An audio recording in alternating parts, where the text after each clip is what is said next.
classical features in these children are of pain. There is a radiograph here of the abdomen, and there is fecal impaction. When these children came to us, the feature was of diarrhea, but in fact this turned out to be what we call spurious or overflow diarrhea.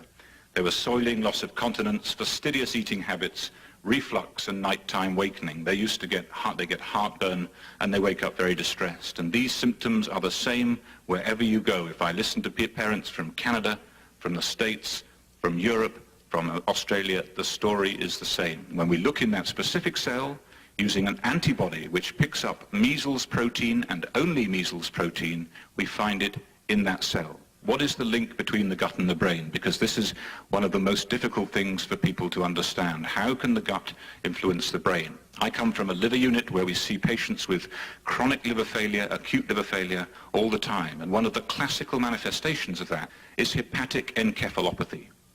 And this is where the gut, the liver is damaged, is diseased, and fails to degrade the chemical constituents of the bowel that come through.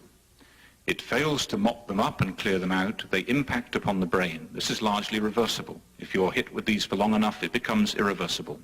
And the question is, therefore, at least we have biologically a plausible hypothesis, a testable hypothesis, that elements from the gut, undegraded chemicals from the gut, may be getting through, may not be metabolized, may be impacting upon the rapidly developing brain during the first few years of life and producing residual cognitive deficit, which we recognize as autism. In summary, we have an environmental insult in perhaps a genetically susceptible child, but we believe that in many children it leads to gut infection and damage.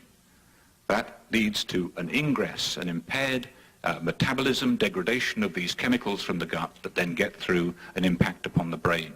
And the dysregulated immune system, which measles classically can produce, also encourages immune diseases, atopic diseases, and immunodysregulation. Thank you, Mr.